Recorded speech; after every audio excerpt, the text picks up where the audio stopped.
Oh, I'm gonna have fun with this. Just kidding. Go back that way. So you lightly pull the trigger. You can feel the resistance in it. And then you pull it all the way and... yeah. I like it.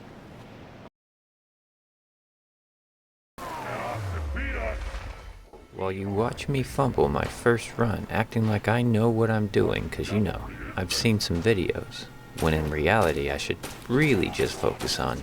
Okay, gotta work on my being a badass skills. Welcome to the channel, I'm Mr. Survivor, and this is SYNAPSE, a first-person shooter PSVR 2 exclusive which just released on July the 4th, 2023. You play a special agent that infiltrates the mind of a rogue colonel who just so happens to have a familiar voice. I can feel you crawling around inside my brain like a worm.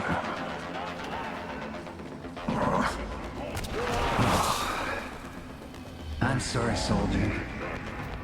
This is one mission you won't be coming back from alive. If you guessed David Hayter, the one who voiced a little character we all know as Solid Snake, then you'd be correct. You okay, Snake? Yeah, nothing new to report. Your handler in this is voiced by Jennifer Hale, who has voiced so many animations and video games, it's crazy. She's the voice of the female Commander Shepard in Mass Effect, Ash in Overwatch 2, and the list goes on and on. So straight away I'm going to tell you this is my favorite In Dreams game, and it's my favorite use of all the tech that's inside this headset. This sets a bar for PSVR 2, akin to how Half-Life Alyx set a bar on PC in my humble opinion. Let me explain, and don't worry, I'll keep this brief. When Alyx came out, it set a bar in terms of what a VR game could be both visually and with its extremely interactive world. It presented its world in a way that hadn't really been done before. Of course, for a lot of us, it was Half-Life, so that helped, but for most, we felt like we were actually there regardless. That's not to say games prior weren't good, it's just this was on a whole other level, to keep it short. Now fast forward to now, and I believe that's happened again, but for PSVR 2 with SYNAPSE. Now it's important to realize the way these two games set their respective bars does differ, but I find them equally meaningful if that makes sense. Sure, games have used the features of the headset since launch, but not like In Dreams has done it. This is honed in, buttoned up, and optimized to a level I'm not sure we've seen until now on PSVR 2.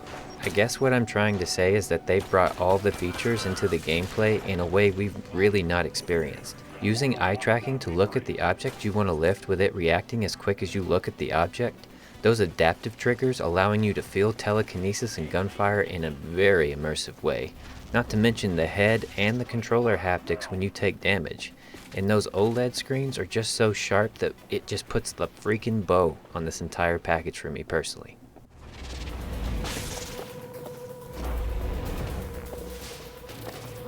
They are not one. No! Bolster your defenses! Oh shit. Get out of here. Ooh.